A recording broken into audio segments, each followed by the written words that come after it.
Hello viewers, ఈరోజు Ugadi special నేతి బొబ్బట్లు ఈజీగా ఎలా చేసుకోవాలో చూపిస్తాను. ఫస్ట్ టైం చేసేవాళ్ళు కూడా ఈజీగా ఇలాగా చేసుకోవచ్చు అనమాట. కొన్నిసార్లు లోపల పూర్ణము మెత్తపడిపోతుంది కదా, సో దానికి ఏం చేయాలి, ఇలాంటి చిన్న చిన్న చిట్కాలతో ఈ వీడియో ఉంటుంది. సో లాస్ట్ వరకు చూడండి. ఈ ప్రాంతాల్లో దీన్ని శనగపప్పుతో, మరికొన్ని ప్రాంతాల్లో కందిపప్పును కూడా వాడి చేస్తారనమాట. సో నేను ఇందులో శనగపప్పు వాడుతున్నాను. సో ముందుగా దీనికోసము 1 కప్పు శనగపప్పును తీసుకుని దాన్ని నీళ్ళతో బాగా కడిగేసి ఇలాగా పక్కన పెట్టుకోవాలన్నమాట ఒక 1 అవర్. తర్వాత ఇంకొక గిన్నె తీసుకొని అందులోకి 1 కప్పు మైదా వేసుకొని, అందులో కొంచెం పసుపు, చిటికెడు ఉప్పు వేసుకొని, తర్వాత కొంచెము నెయ్యి వేసుకోవాలన్నమాట. వేసుకొని ఇలాగా బాగా కలుపుకొని, తర్వాత తగినన్ని నీళ్ళు వేసుకుని మొత్తం మెత్తగా కలుపుకోవాలి.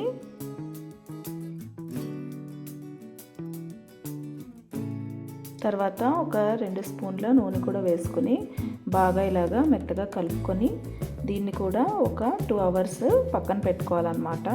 సో ఇది ఎక్కువ ఎంతసేపు నానితే అంత పర్ఫెక్ట్గా వస్తుందన్నమాట.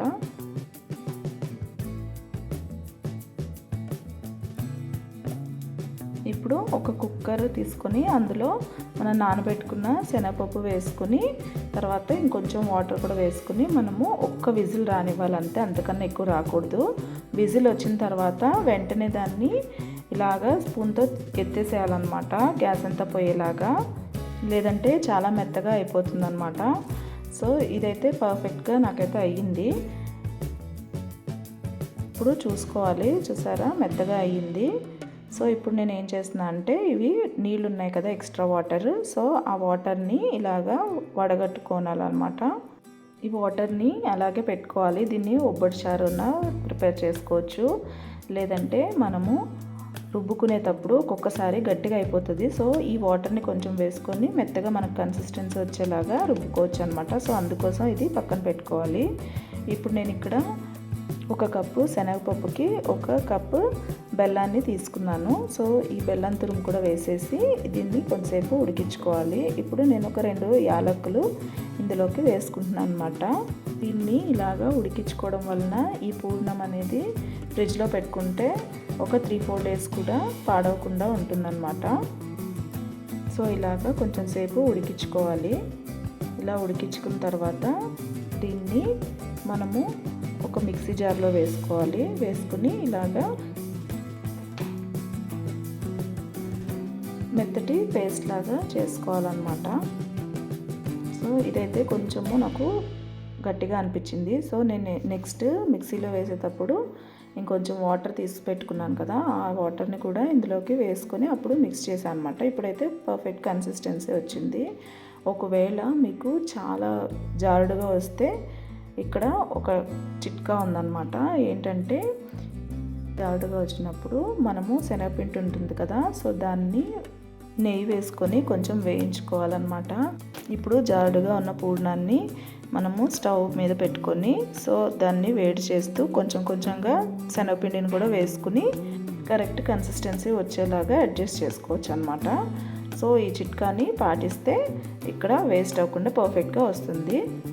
ఇప్పుడు నేను 2 అవర్స్ నానబెట్టుకున్నా కదా, ఈ మైదాని కూడా ఇలాగా ఒక్కసారి మళ్ళీ చేతితో కలుపుకుంటున్నాను.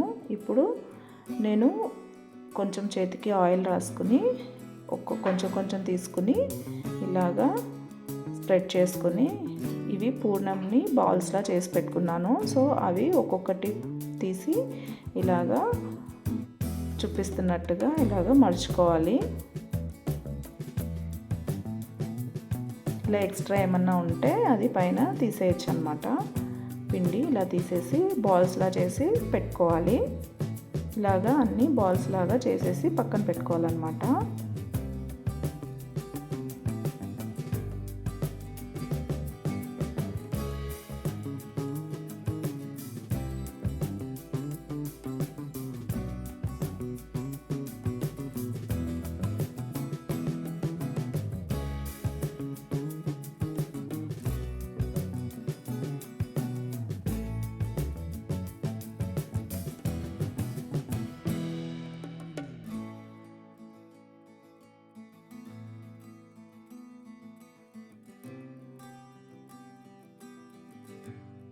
ఇప్పుడు ఒక్కొక్క బాల్ని తీసుకుని ఇలాగా చూపిస్తున్నట్టుగా ఇలాగా స్ప్రెడ్ చేసుకోవాలన్నమాట. ఇది నేను ఆయిల్ కవర్ ఉంటుంది కదా, సో దానిపైన స్ప్రెడ్ చేస్తున్నాను. నేను బటర్ పేపర్ పైన ట్రై చేశాను, నాకు అదే అతుక్కుపోతుంది అనమాట. సో అందుకు ఇలా ఆయిల్ షీట్ పైన అయితే కరెక్ట్గా పర్ఫెక్ట్గా వచ్చేస్తుంది. సో ఇలాగా పల్చగా చేసుకోవాలి. ఇలాగా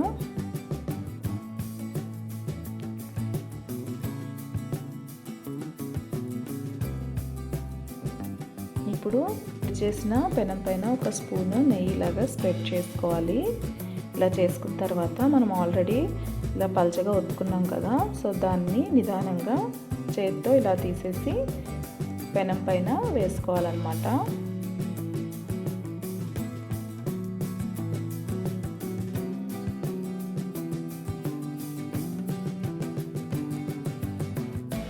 తర్వాత ఇలాగా ఎర్రగా అయ్యే వరకు ఒక సైడ్ కాల్చుకోవాలన్నమాట. ఇది కొంచెం మీడియం ఫ్లేమ్లో కానీ హై ఫ్లేమ్లో కానీ చేసుకోవచ్చు. సో ఇలాగా ఒకసారి తిప్పేసిన తర్వాత చూసారా ఎంత పర్ఫెక్ట్గా అయిందో.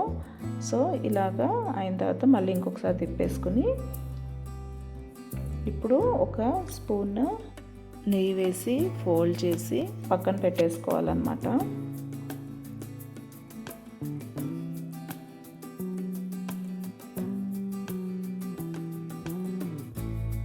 మళ్ళీ ఇదే విధంగా ఇంకొక దాన్ని కూడా తీసుకొని చూడండి పర్ఫెక్ట్గా ఎలా చేస్తున్నాను. సో కవర్కి కొంచెం ఆయిల్ ఉంది, సో దాన్ని అడ్జస్ట్ చేసుకుంటున్నాను అనమాట. సో ఇలాగా మనము పల్చగా ఒత్తుకోవాలి చేత్తోనే.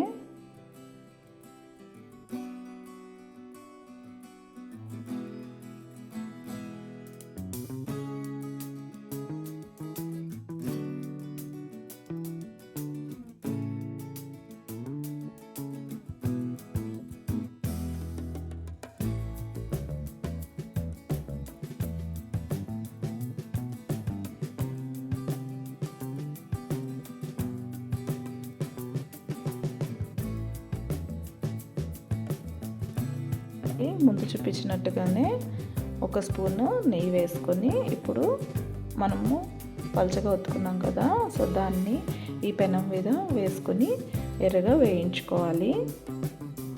అంతే అండి. ఇలాగా చిన్న చిన్న చిట్కాలు పాటిస్తే పర్ఫెక్ట్గా వస్తుందన్నమాట. ఒకవేళ శనగపప్పు చాలా మెత్తగా అయిపోతుందని భయపడితే మీరు కుక్కర్లో కాకుండా ఒక నార్మల్ గిన్నెలో తీసుకొని దాన్ని ఎక్కువ వాటర్ వేసేసి దాన్ని ఉడికించుకొని మనం చూసుకోవచ్చు అనమాట. మధ్య మధ్యలో ఎంత ఉడికింది అని మనకు కొంచెం ఐడియా వస్తుంది కదా, సో అప్పుడు దింపేసుకోవచ్చు అనమాట. మీరు కందిపప్పుతో చేసుకోవాలనుకుంటే ఖచ్చితంగా కుక్కర్లో పెట్టకుండా మామూలు గిన్నెలోనే ఉడికించుకుంటే పర్ఫెక్ట్గా ఉడుకుతుంది. మీరు కూడా ఈ ఉగాదికి ఈ నేతి బొబ్బట్లు మీ ఇంట్లో ట్రై చేసి ఎలా వచ్చిందో నాకు కామెంట్ చేయండి. మీకు ఈ వీడియో నచ్చినట్లయితే లైక్ చేయండి. మరిన్ని వీడియోస్ కోసం నా ఛానల్ని సబ్స్క్రైబ్ చేసుకోండి. Thank you.